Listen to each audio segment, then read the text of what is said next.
You already know this. You've known it since you were old enough to point at the sky and say a word.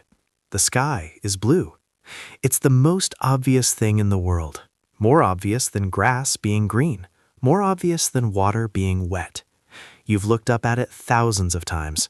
On the way to school, on the way to work, from the window of a plane, from the back of a car at 6 years old, craning your neck just to watch it go by. It's blue. Clearly, plainly, undeniably blue. And here's the thing, you're not wrong to think that. Every human being who has ever lived on this planet has looked up and seen exactly what you see. But here's what nobody told you. The sun, the star that lights up that entire sky, emits almost no blue light. Not a little, almost none. If you measured the sun's output with a spectrometer, you'd find a nearly perfect white spectrum, a mix of every color, weighted toward yellow-green.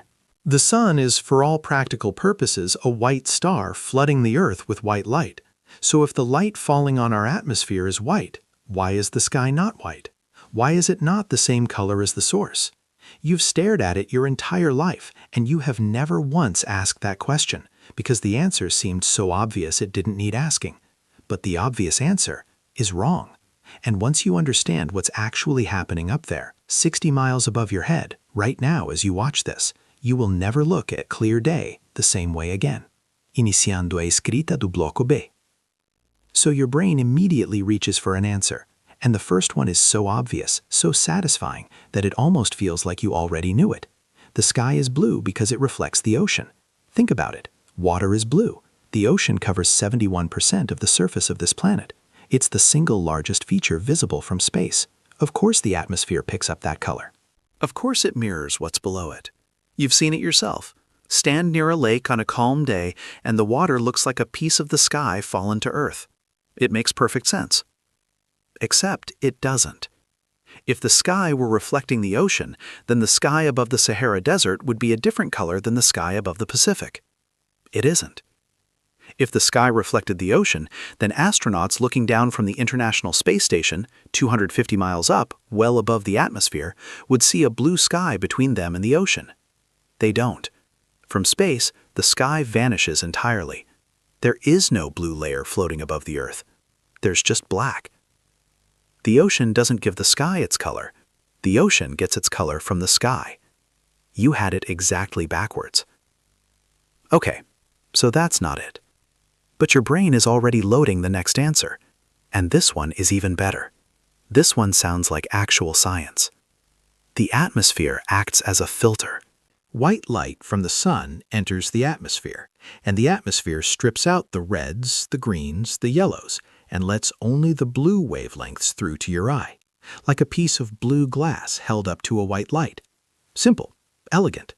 It even sounds like something a physics teacher would say. And it is completely, fundamentally wrong. Here's the problem with the filter idea. A filter works by blocking light. It absorbs the colors you don't want and transmits the color you do. But if the atmosphere were filtering out red and green and yellow, where would those colors go? They'd be absorbed, destroyed, gone. And the sky would be dim, washed out, a pale, weak blue, because you'd be losing most of the sun's energy to absorption. That's not what you see. You see a bright, vivid, saturated blue stretching from horizon to horizon, a blue that gets more intense the higher you look. And more importantly, the atmosphere doesn't block red light at all. When the sun sets, red light travels through more atmosphere than at any other time of day, and it reaches your eye just fine. In fact, it dominates.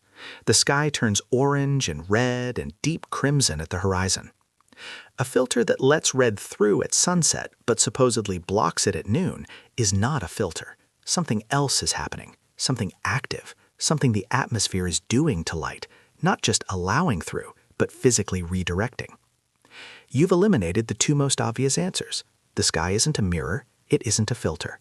And now you're standing exactly where you need to be, with no explanation left, staring at something you've seen every day of your life, realizing you have absolutely no idea what it actually is. Good, because now the real answer can land the way it deserves to. Iniciando a escrita do bloco C. Here's what's actually happening. The sky is blue because air molecules are small enough to intercept light, and when they do, they don't just block it or absorb it. They grab it, vibrate with it, and fling it back out in a completely new direction. And they do this selectively, ruthlessly selectively. Shorter wavelengths of light, the blue end of the spectrum, get scattered far more aggressively than longer wavelengths, like red or green. Not a little more, not twice as much. Blue light gets scattered approximately 10 times more than red light at the same conditions. 10 times. So when sunlight enters the atmosphere, the blue wavelengths get knocked sideways, bounced around, redirected, scattered across the entire dome of the sky in every direction at once. And that's the key word, every direction. You're not looking at blue light that traveled straight from the sun to your eye. You are looking at blue light that was heading somewhere else entirely and got deflected toward you. From above you, from the sides, From every square inch of sky you can see. The entire sky becomes a source of blue light simultaneously. That's why it's not a point. That's why it's not a beam. That's why you can't find where the blue is coming from, because it's coming from everywhere at once. You have never seen the sky. What you have seen every single day of your life is a real-time scattering event, sunlight being physically redirected by 5 quadrillion tons of atmosphere, molecule by molecule, photon by photon, aimed at your eye from every direction simultaneously. The sky is not a color. The sky is a process.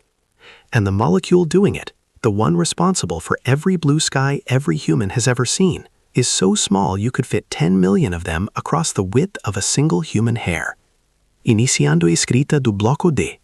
Let's go deeper, because the real mechanism is stranger than the summary. When a photon of sunlight, a tiny packet of electromagnetic energy traveling at 186,000 miles per second, slams into a nitrogen or oxygen molecule in the atmosphere, something remarkable happens. It doesn't pass through. It doesn't bounce off like a billiard ball. The photon's oscillating electric field grabs the electrons inside that molecule and forces them to oscillate with it. The molecule becomes a tiny, temporary antenna, vibrating at the exact frequency of the incoming light, absorbing its energy for a fraction of a nanosecond. And then it re-emits that energy as a new photon. Same energy, same wavelength, but fired out in a completely random new direction. That's scattering, not reflection, not filtering, a molecule absorbing light and rebroadcasting it like a radio tower pointed at random. Now here's where the physics gets brutal. The efficiency of this process, how aggressively a molecule scatters light, depends on the wavelength of that light raised to the 4th power. The 4th power. That means if you have the wavelength of light, you don't double the scattering, you increase it by a factor of 16. Blue light has a wavelength of roughly 450 nanometers. Red light sits around 700 nanometers. Run those numbers through the 4th power relationship, and blue light scatters about 5 to 10 times more intensely than red in our atmosphere. Red light barely notices the atmosphere is there. It punches straight through, nearly undisturbed, traveling in a direct line from the sun to whatever it hits. Blue light can't go 3 miles without getting knocked sideways. So now you might be thinking, wait, if shorter wavelengths scatter more, then violet light should dominate the sky. Violet has an even shorter wavelength than blue. By the math, violet should be scattered even more aggressively. You're right, it is. And yet the sky isn't violet. 3 reasons combine to erase violet from your sky. First, the sun produces less violet light than blue light to begin with. The solar spectrum peaks in the yellow-green range, and violet sits at the very edge of the sun's output. Second, Earth's upper atmosphere absorbs a significant portion of incoming violet wavelengths before they even reach the lower atmosphere where most scattering happens. Third, and this is the one that makes it personal, your eyes are not equally sensitive to all wavelengths. Your retina contains 3 types of cone cells. They respond to red, green, and blue ranges of light. Violet activates your blue cones weakly and your red cones faintly. Your brain interprets that combined weak signal as not much. Blue light hits your blue cones directly and powerfully. It's the wavelength your visual system was built to detect. The sky isn't blue because physics chose blue. The sky looks blue because physics scattered violet and blue equally, and your human eye, shaped by millions of years of evolution under this exact sky, is tuned to see blue more vividly than violet. The color of the sky is partly a story about light, and partly a story about you. Now pull back even further. Every photon scattered by the atmosphere is an electromagnetic wave, an oscillation of electric and magnetic fields propagating through space. When a nitrogen molecule re-emits that photon in a new direction, it's because the electric field of the incoming light forced the molecule's electron cloud to oscillate, and an oscillating charge radiates electromagnetic energy. The blue sky above you is electromagnetism. Visible, naked eye, no equipment needed electromagnetism, the same fundamental force that governs every electronic device you've ever touched, every chemical bond in your body, every atom that has ever interacted with another atom. You don't need a particle accelerator to see the fundamental forces of the universe at work. You just need to look up. And now here's the part that should stop you cold. The same scattering that paints the sky blue is happening inside your body right now. When light hits the skin over your veins, the shorter wavelengths scatter before they can penetrate deep enough to reach the blood. The longer red wavelengths punch through. They hit the deoxygenated hemoglobin in your veins, get partially absorbed, and what reflects back to your eye is dominated by the scattered blue light near the surface. Your veins aren't blue. They look blue for the exact same reason the sky looks blue. Rayleigh scattering, inside you, happening right now, under your skin, as you watch this. And at sunset, when the sun sits low on the horizon, its light has to travel through nearly 40 times more atmosphere than at noon to reach your eye. By that point, almost all the blue has been scattered away in other directions. What survives that brutal 40x journey is the light that was never scattered to begin with. Red, orange, the deep burning crimson of a sky that has used up all its blue. The same mechanism, the same molecules, just more of them between you and the sun.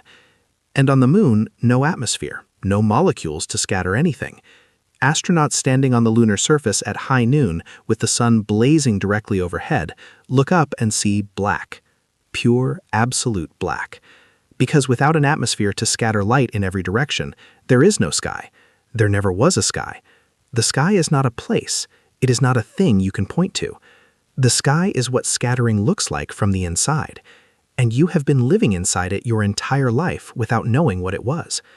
Think about what that means. Every clear blue day you have ever experienced, every afternoon lying in the grass staring upward, every morning glancing out the window, every flight where you broke through the clouds into that impossible sharp blue above, none of it was the sky showing you its true color.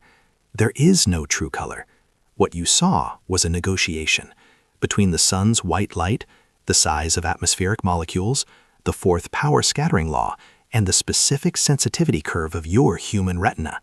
A different star, a thicker atmosphere, eyes tuned to a different range, and the sky is green or orange or invisible entirely.